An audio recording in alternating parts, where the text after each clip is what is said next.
Mesdames, messieurs, fidèles téléspectateurs et vous tous qui nous suivez depuis la diaspora aux quatre coins du monde, bonsoir.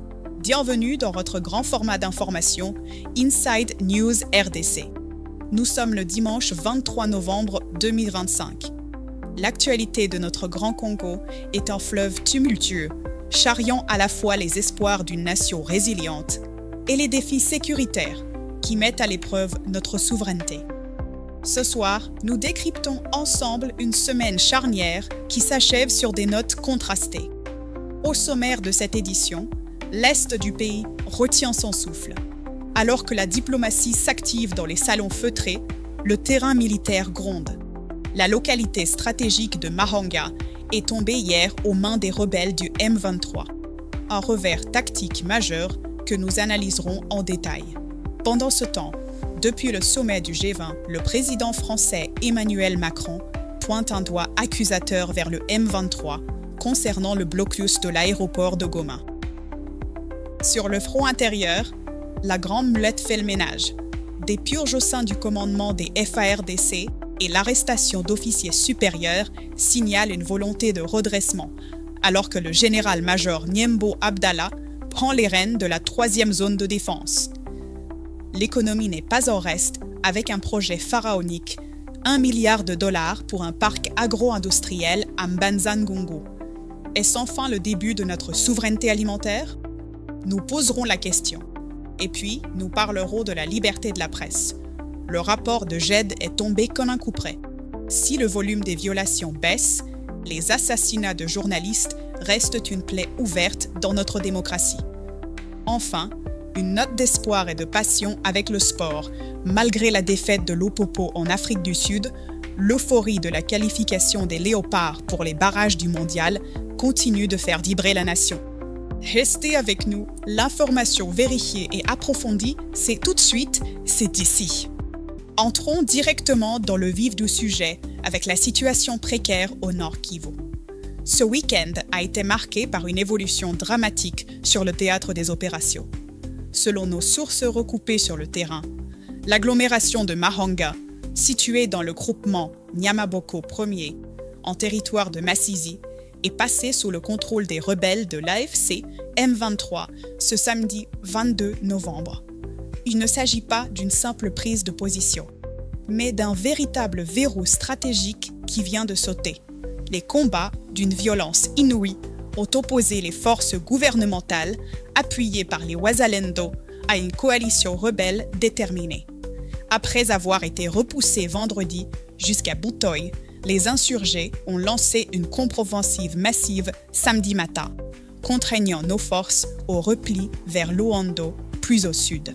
Ces pertes isolent davantage la ville de Goma et menacent les lignes de ravitaillement vitales. La psychose est totale au sein de la population civile exposée aux tirs d'armes lourdes qui continuent de résonner autour de Kibanda et dans le secteur d'Osso-Banyumo. C'est une débâcle tactique qui interroge sur la coordination de nos forces sur le terrain face à un ennemi qui visiblement bénéficie de soutien logistique important. Cette montée de violence sur le terrain contraste singulièrement avec les efforts diplomatiques. Depuis Johannesburg, en Afrique du Sud, où se tenait le sommet du G20, une voix internationale s'est élevée ce week-end. Le président français, Emmanuel Macron, a brisé le silence diplomatique concernant la fermeture persistante de l'aéroport international de Goma. Emmanuel Macron a été explicite. Il note que l'effort n'a pas été fait par le M23 pour permettre la réouverture de cet aéroport, vital pour l'acheminement de l'aide humanitaire. Alors que Kinshasa a rempli toutes les conditions administratives nécessaires, le blocage demeure du fait des rebelles. Le chef de l'État français a lancé un appel pressant, je cite « Je demande vraiment instamment à toutes les parties prenantes sur le sujet humanitaire de savoir avancer. » Une déclaration qui met la pression sur les soutiens extérieurs de la rébellion, mais qui, pour l'instant, ne change pas la réalité des pistes d'atterrissage désertes. Face à ces revers et à la complexité de la guerre, Kinshasa réagit en interne. Une vaste opération de restructuration est en cours au sein des forces armées de la République démocratique du Congo. Leur formation a été confirmée ce week-end. Le général-major Niembo Abdallah a été nommé à la tête de la très sensible 3e zone de défense, en remplacement du lieutenant-général Pacifique Massumzu. Ce changement n'est pas anodin. Massumzu, affaibli et critiqué pour son manque de visibilité, cède la place à un officier de terrain, fort de son expérience en Ituri et dans les opérations conjointes avec l'Ouganda. Parallèlement, la justice militaire frappe fort. Plusieurs officiers supérieurs ont été interpellés pour des manquements graves. La Commission nationale des droits de l'homme, CNDH, par la voix de son président Paul Nsapou, a tenu à rassurer l'opinion hier. Ces officiers sont vivants, détenus dans des conditions dignes et ont accès à des soins.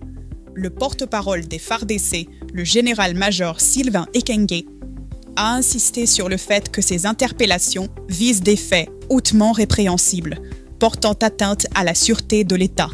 C'est un message clair. En temps de guerre, la trahison ou l'incompétence ne seront plus tolérées. Mais l'ennemi n'est pas toujours celui que l'on croit.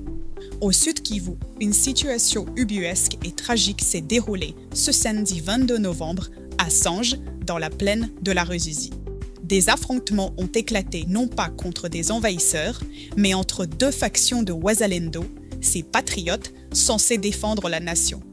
Les groupes affiliés aux commandants Gomanzito et Kamama se sont livrés à une bataille rangée en pleine cité, causant la mort de 2 combattants et semant la panique. Martin Fikiri, de la nouvelle société civile congolaise à Uvira, dénonce ces dérives. Ces groupes, devenus pour certains des électrons libres, se disputent le contrôle des barrières illégales et des taxes, détournant leurs armes de la cause nationale pour des intérêts pécuniaires. C'est une fragmentation dangereuse qui fragilise notre dispositif de défense globale. Nous ne pouvons clore ce chapitre sécuritaire sans évoquer le martyre des populations de Lubero et de l'Ituri. Le secrétaire général de l'ONU, Antonio Guterres, a condamné ce dimanche les attaques barbares des ADF qui ont fait au moins 89 morts en une semaine, dont 20 femmes. À Vinga, une psychose totale règne depuis 3 jours, poussant les habitants à fuir vers Butembo. En Ituri, la situation est tout aussi complexe. Si la MONUSCO et les FARDC ont réussi à déjouer une attaque de la Codeco à Djougou vendredi dernier, la découverte d'une cache contenant plus de 100 fusils d'assaut en plein cœur de Bunia glace le sang. Cela témoigne de l'infiltration profonde des réseaux criminels dans nos centres urbains. Quittons le front militaire pour le front politique. La persistance des crises a-t-elle eu raison de notre modèle de gouvernance actuel ? C'est la question que pose le Front pour la 4e République. Lors d'une conférence de presse tenue hier à Kinshasa, cette structure citoyenne, portée par Francis Okito, a dressé un constat d'échec de la 3e République. Selon eux, la Constitution de 2006 a montré ses limites, générant conflits institutionnels et instabilité chronique. Ils appellent à une refonte totale du pacte républicain pour instaurer un nouvel équilibre des pouvoirs.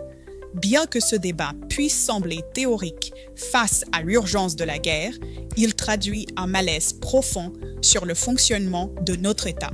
Au niveau institutionnel, l'argent est le nerf de la guerre. Le projet de budget 2026, défendu par la première ministre Judith Suminwa, a été déclaré recevable à l'Assemblée nationale. Fait marquant, près de 30% des ressources, soit près de 12 000 milliards de francs congolais, sont alloués à la sécurité. C'est un budget de combat, un choix assumé qui demande des sacrifices sur d'autres secteurs.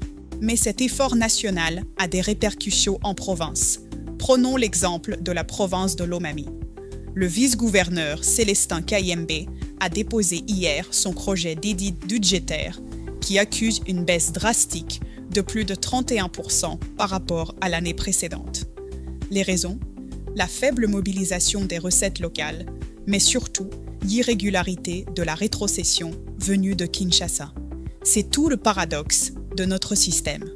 Un État central qui absorbe les ressources pour la guerre, laissant parfois les provinces en asphyxie financière. Une lueur d'espoir politique nous vient du Kasaï central. Après 6 mois de paralysie et de crise, l'Assemblée provinciale s'apprête enfin à élire son bureau définitif. Les candidatures ont été dévoilées ce samedi par le bureau d'âge. Guy Sabangou Kachala est en lice pour la présidence. L'élection prévue ce mercredi 25 novembre est cruciale pour permettre à cette province de redémarrer et de s'occuper enfin des problèmes de ses administrés. Parlons économie à présent, avec une annonce qui pourrait changer la donne pour le panier de la ménagère quinoise. Un contrat monumental a été signé cette semaine, un partenariat public-privé avec le consortium MOL Group pour la construction d'un parc agro-industriel à Mbanza-Ngungu dans le Congo central. L'investissement annoncé est colossal, $1 milliard américains. L'objectif est clair, réduire notre dépendance alimentaire. La RDC dépense chaque année près de $2 milliards pour importer de la nourriture. Ce parc, idéalement situé sur l'axe Matadi-Kinshasa, voit produire maïs, soja et manioc à grande échelle. Espérons que ce projet ne connaisse pas le sort de Bukangalonzo et que la rigueur de gestion sera au rendez-vous. C'est un pari sur l'avenir que nous suivrons de très près. Dans le secteur des transports, le gouvernement provincial de l'Équateur a frappé un grand coup pour remettre de l'ordre sur le fleuve Congo.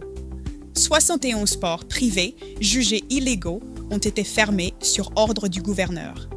Parmi eux, et c'est une surprise, figure le port de la Bralima à Mbandaka. Les autorités affirment que ce géant brassicole ne disposait d'aucun document légal d'exploitation, ni titre de concession, ni homologation. Si l'objectif d'assainissement est louable, les conséquences sont immédiates. Ce port servait de point d'entrée majeur pour les vivres venant de Kinshasa.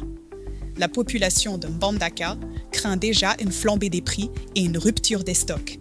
C'est un bras de fer qui illustre la tension entre la nécessaire légalité et la réalité économique fragile de nos provinces. Les infrastructures routières offrent ce soir un visage à 2 faces. À Kinshasa, le gouverneur Daniel Bumba était hier sur le terrain, notamment en Ngaliema, pour inspecter les travaux de l'opération Kinshasa Ezobonga.